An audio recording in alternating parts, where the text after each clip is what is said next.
એક શેઠાણીને ઘેરે પોતા કરવા વાળી બાઈ નહોતી આવી, હાથે પોતા કરવા પડ્યા ને તો મગજ ગયેલો, હોબળો ચડાવીને પોતા ઘાંટા હતા. પોતા કરતા નહોતા, એ પોતા ઘાંટા હતા.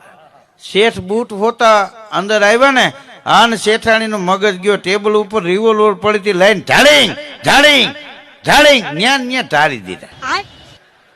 પાડોશીએ 100 નંબરમાં પોલીસને ફોન કર્યો કે આ મર્ડર થઈ ગયું, જલ્દી આવો. પીએસઆઈ સાહેબ ને પોલીસ ને બધા આવ્યા. ત્યાં ડીવાયએસપી સાહેબે પીએસઆઈ ને ફોન કર્યો, શું ઘટના બની છે ત્યાં? તો કે એક શેઠાણીને કામ કરવા વાળી બાઈ નહોતી આવી, હાથે પોતા કરતા હતા અને શેઠ બૂટ પહેરીને અંદર ગયા, એમાં શેઠાણીનો મગજ ગયો ને ભડાકે દઈ દીધા, મર્ડર કરી નાખ્યું. મર્ડર થઈ ગયું કે હા, તો રાહ કોની છે? હેરસ કરી લ્યો, કોની રાહ જોવો છો? પીએસઆઈ કે આ પોતા હુકાય એની રાહ જોઈ છે, કારણ કે આ હગા ધણીને ઠારી દીધો એ અમને મૂકે.